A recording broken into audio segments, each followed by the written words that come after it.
The new trailer was released out of the most recent DC FanDome for the upcoming Batman film. And I'm gonna be honest, when I heard that they were doing Batman for like another another time, right? I think this is like the second or third cinematic incarnation in our lifetimes. We were both born in 1997. I'm like, do we really need another Batman? Like, The Dark Knight Rises it's not even a decade old yet. Do we really need this? And I'm gonna be honest, like after watching the first trailer that was released last year, with all the craziness going on, I'm like, okay, I think there might be something here. And especially after watching this trailer, I'm not skeptical at all anymore. I'm honestly super, super excited. Like, I'm surprised at how excited I am for this film. Yeah, same here. Like, especially me as a DC fan, I'm a Batman fan, love Batman. It's just, to me, I remember when they first announced it and they said Robert Pattinson was Batman.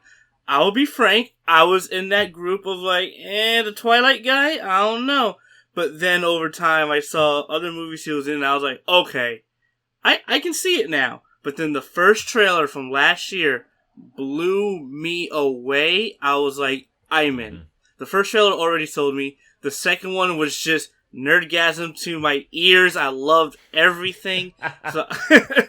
So I'm just personally completely sold. I have faith in Matt Reeves. I'm excited. I'm ecstatic. Like, just, I need March already. That's the I need March already.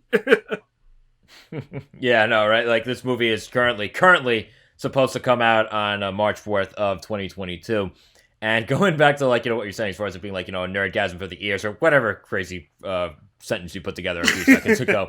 I really did enjoy, like, how they used that Nirvana song in both trailers. And I heard a little bit of it here, and I'm like, like, this still kind of fits. But then it transitions into something else that just manages to be even darker and just sell it even more.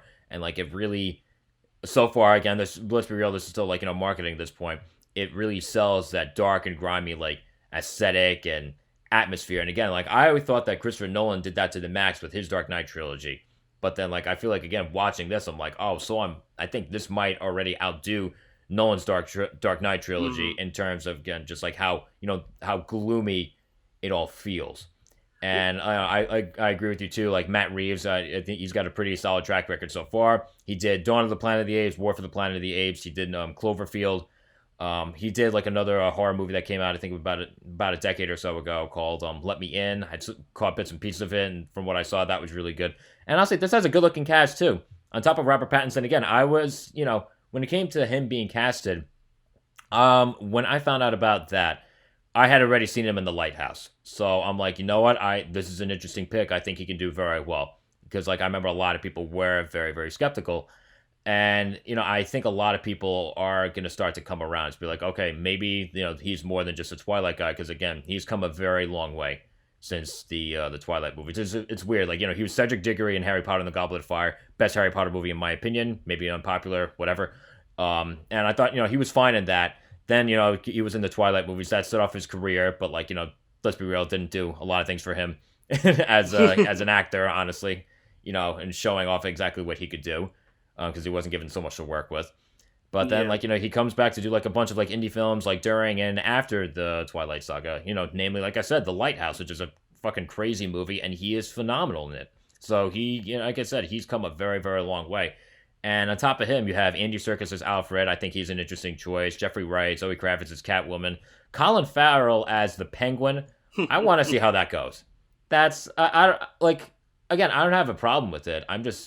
It's just weird. When I read that, I'm like, it's interesting, but, like, I'm not really sure what to think about that. Yeah, like, Colin Farrell's Penguin, I guess that was definitely, like, an out, like, originally I think it was supposed to be Jonah Hill they were trying to get.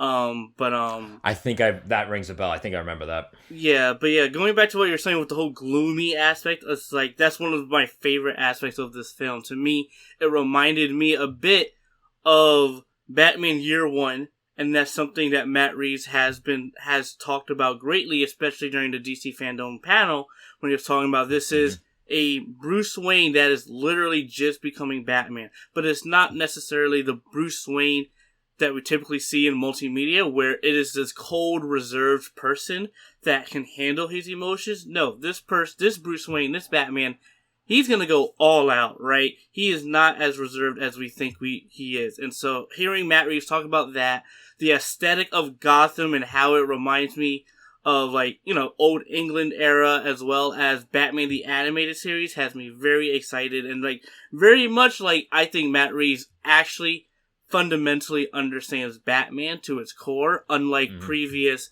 or at least the latest incarnation of Batman with the Justice League movie of Zack Snyder's version.